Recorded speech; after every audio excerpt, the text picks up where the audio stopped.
Good morning बच्चों। आज हम करेंगे class 9th subject science worksheet number 32। आज की हमारी इस वर्कशीट का टॉपिक है चाल का ग्राफीय प्रदर्शन। हम किसी वस्तु की चाल उसकी दूरी समय ग्राफ से भी ज्ञात कर सकते हैं। इस वर्कशीट में हम यही समझेंगे कि हम किसी वस्तु की चाल को उसकी दूरी समय ग्राफ से कैसे प्रदर्शित कर सकते हैं, कैसे हम ज्ञात कर सकते हैं, तो कैसे उसका पता लगा सकते हैं। तो सबसे पहले इसमें हम देखेंगे सरल रेखीय गति एक समान या असमान होती है। यानी जब वस्तु सीधी रेखा में जा रही है तो उसकी गति को हम सरल रेखीय गति कहेंगे। ऐसी गति या तो एक समान होगी या असमान होगी। आगे है, जब कोई वस्तु समान दूरी समान समय अंतराल में तय करती है तो उसे एक समान चाल कहते हैं। तो ये हम एक समान चाल के बारे में पहले भी पढ़ चुके हैं, ये वही चीज़ हमारी दोबारा से है।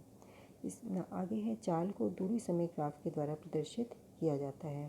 तो दूरी और समय का जो ग्राफ हम बनाते हैं, यानी एक अक्ष होगा ग्राफ में, जो वाई अक्ष है उसमें हम दूरी लेंगे और एक्स अक्ष होता है उसमें हम समय दिखाएंगे।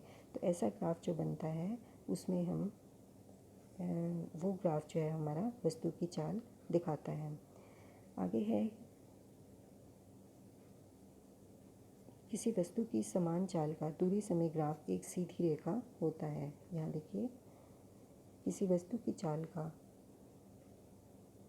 एक समान चाल का दूरी समय ग्राफ जो होता है वो एक सीधी रेखा होता है।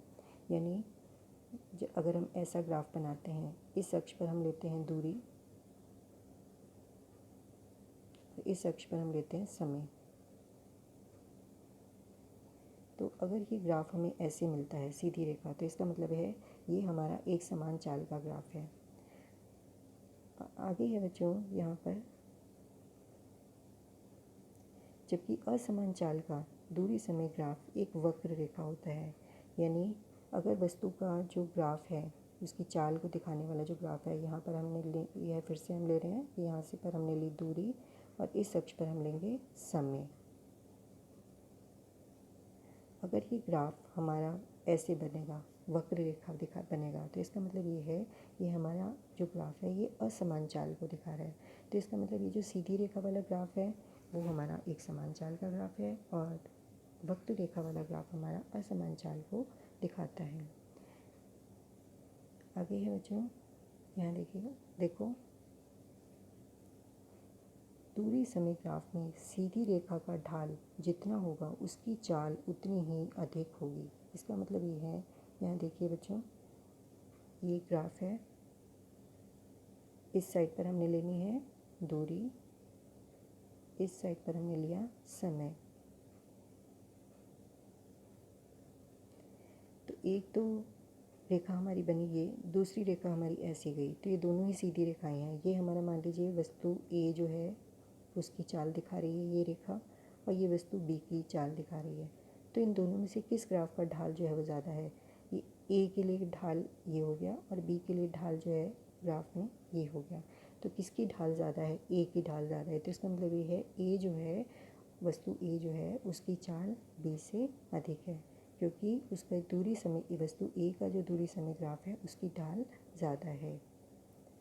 आगे देखेंगे, एक समान चाल से गतिशील किसी वस्तु के दूरी समय ग्राफ में सीधी रेखा पर हम कोई दो बिंदु निरूपित करते हैं। तो अब हम आगे बच्चों ये पढ़ेंगे कि किस तरह से एक समान चाल से गतिमान कोई वस्तु है, उसका जो दूरी समय ग्राफ है उसको देखकर हम उसकी चाल का पता कैसे लगा सकते हैं, कैसे पता लगाएंगे। तो सबसे पहले हम क्या करेंगे, उसकी जो सीधी रेखा है, सीधी रेखा पर हम कोई भी दो बिंदु लेते हैं। तो यहाँ पर मैं आपको ये समझा रही हूँ, जो लिखा हुआ है आपका यहाँ पर आप ग्राफ में देख लेंगे। यहाँ देखेंगे इधर, तो यहाँ पर सबसे पहले बच्चों इस सीधी रेखा पर हम दो बिंदु लेते हैं। यहाँ पर हमने दो बिंदु ले लिए। अब इन दो बिंदुओं से हमने रेखाएं खींचनी है। दो रेखाएं हम खींचेंगे जो एक्स अक्ष के समानांतर जाएंगी। ये देखिए यहाँ पर एक्स अक्ष के समानांतर जा रही है, जो ए बिंदु से होकर निकल रही है। दूसरी रेखा हमारी जो बी में से होती हुई जा रही है, वो भी हमने एक्स अक्ष के समानांतर लेनी है।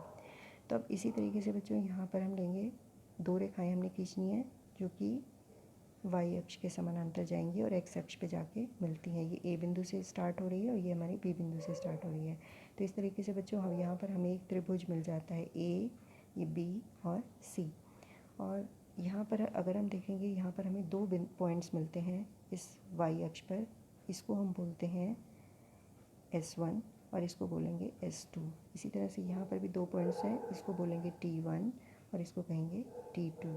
तो इस तरीके से दो पॉइंट्स, ये जो S1 और S2 हैं, ये हमें दूरी अंतराल बताएंगे और ये T1 और T2 हमें समय अंतराल बताएंगे। तो अब चाल निकालने के लिए अब हमारे पास 4 पॉइंट्स हो गए, S1 S2 और T1 T2। ग्राफ से हम S1 S2 पॉइंट्स जो हैं वो कौन सा नंबर है उनका, वो हम रीड कर सकते हैं। इसी तरह से T1 और T2 का नंबर भी हम पढ़ सकते हैं। तो अब चाल निकालने के लिए अब हमारे पास 4 पॉइंट्स हो जाते हैं, S1 S2 T1 T2।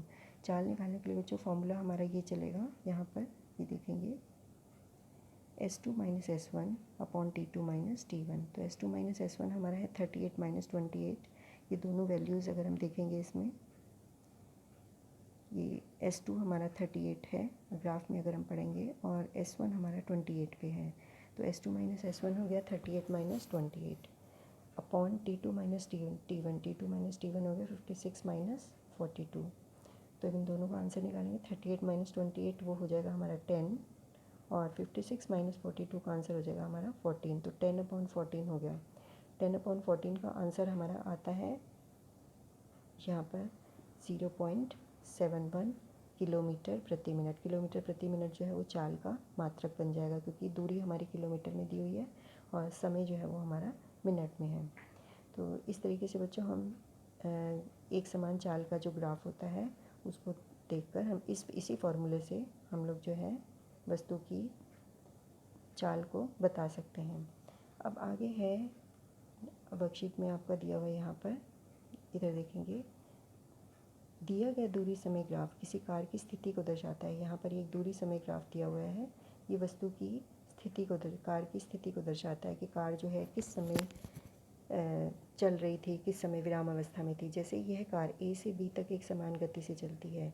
यहाँ देखोगे A से B तक वस्तु की जो चाल का ग्राफ है वो आपका सीधी रेखा मिल रही है। तो इसका मतलब वस्तु जो है वो एक समान गति से चल रही है। लेकिन B से C तक जब वस्तु जाती है तो B से C तक वस्तु विराम अवस्था में है, क्योंकि बच्चों B से C तक जाने में समय तो बढ़ रहा है, समय तो 2 सेकंड बढ़ चुका है, 5 से 7 हो गया, लेकिन जो दूरी है वो हमारी 3 पर ही है, 3 मीटर है।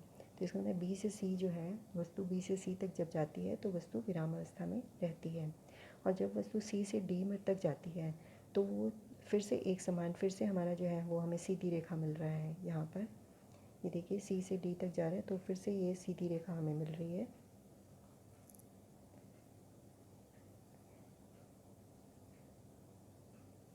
ये देखिए C से D तक फिर से सीधी रेखा है, और ये जो सीधी रेखा है ये, लेकिन इस वाली सीधी रेखा में और ये जो पहले वाली सीधी रेखा थी, इन दोनों रेखाओं में क्या अंतर है, इसकी जो ढाल है बच्चों ये आपकी कम है, और इस सीधी रेखा की जो ढाल है ये आपकी अधिक है। ये देखिए इसकी ढाल अधिक है और इसकी ढाल कम है। तो इसका मतलब है यहाँ पर भी एक समान चाल है और ये भी एक समान चाल है, लेकिन कौन सी वाली चाल जो है वो अधिक है, तो ये वाली जो चाल है ये आपकी अधिक है। तो इसका मतलब वस्तु जो है जब C से D तक जाती है तो वस्तु अधिक चाल से एक समान गति से चलती है। अब इसके बाद इस तरफ आ जाएंगे, ये नीचे 3 ग्राफ आपको दिखाए हुए हैं, दूरी समय ग्राफ। इसमें ग्राफ A वस्तु की एक समान चाल को दिखा रहा है। यहाँ पर A ग्राफ जो है वो सीधी रेखा है तो ये वस्तु की एक समान चाल को दिखा रहा है। B ग्राफ जो है वो आपका वक्र रेखा है तो ये असमान चाल को दिखा रहा है। और जो C ग्राफ है आपका, यहाँ पर C ग्राफ आपका विराम अवस्था दिखा रहा है।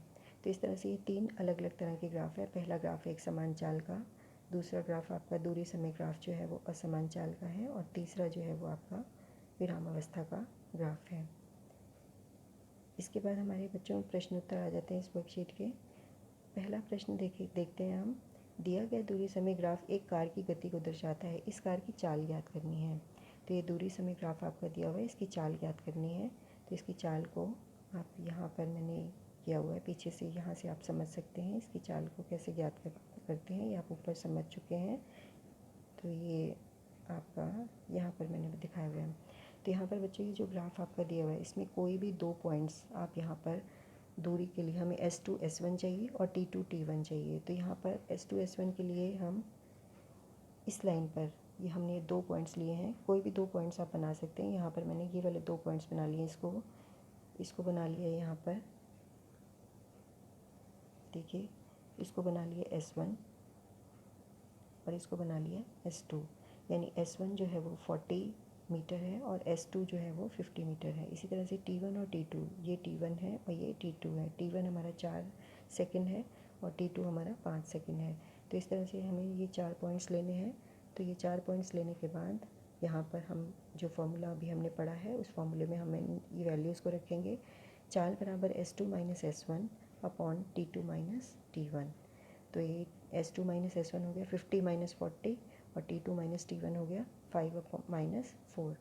तो 50 minus 40 metre upon 5 minus 4 second.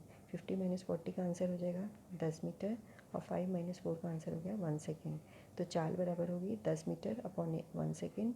तो आंसर इसका हो गया 10 मीटर पर सेकेंड। तो इस तरीके से बच्चों ये वाला फर्स्ट क्वेश्चन हमारा सॉल्व हो जाएगा। इसके बाद हम आते हैं क्वेश्चन नंबर 2।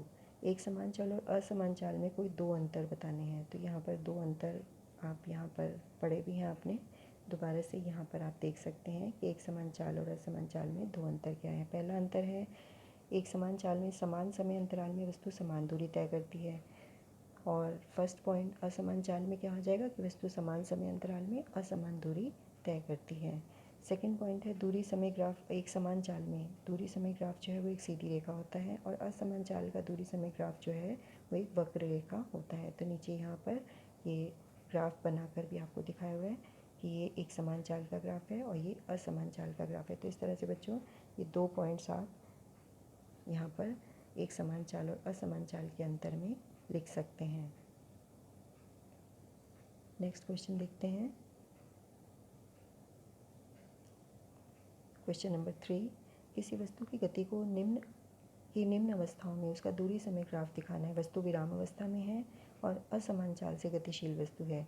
तो यहाँ पर आप विराम अवस्था में ये आपको तीनों ग्राफ यहाँ पर ऊपर दिए हुए हैं। तो आपने इसमें विराम अवस्था का ग्राफ बनाना है, तो विराम अवस्था के लिए आप ये वाला ग्राफ बना लेंगे। और जो असमान चाल से वस्तु गतिशील है तो उसके लिए आप ये वाला ग्राफ बना के इसके आंसर में दिखा देंगे।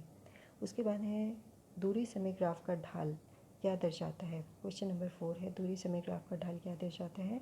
तो आप ऊपर अभी पढ़ चुके हैं कि दूरी समय ग्राफ से हमें पता चलता है वस्तु की चाल का। तो दूरी समय ग्राफ हमें वस्तु की चाल दर्शाता है। तो ये इस तरह से बच्चों ये वर्कशीट आपकी पूरी हो जाती है। तो मैं आशा करती हूँ आपको ये वर्कशीट समझ में आ गई होगी। अगर आपको कुछ भी समझ में नहीं आया तो ये वीडियो आप दोबारा से देख सकते हैं। Thank you.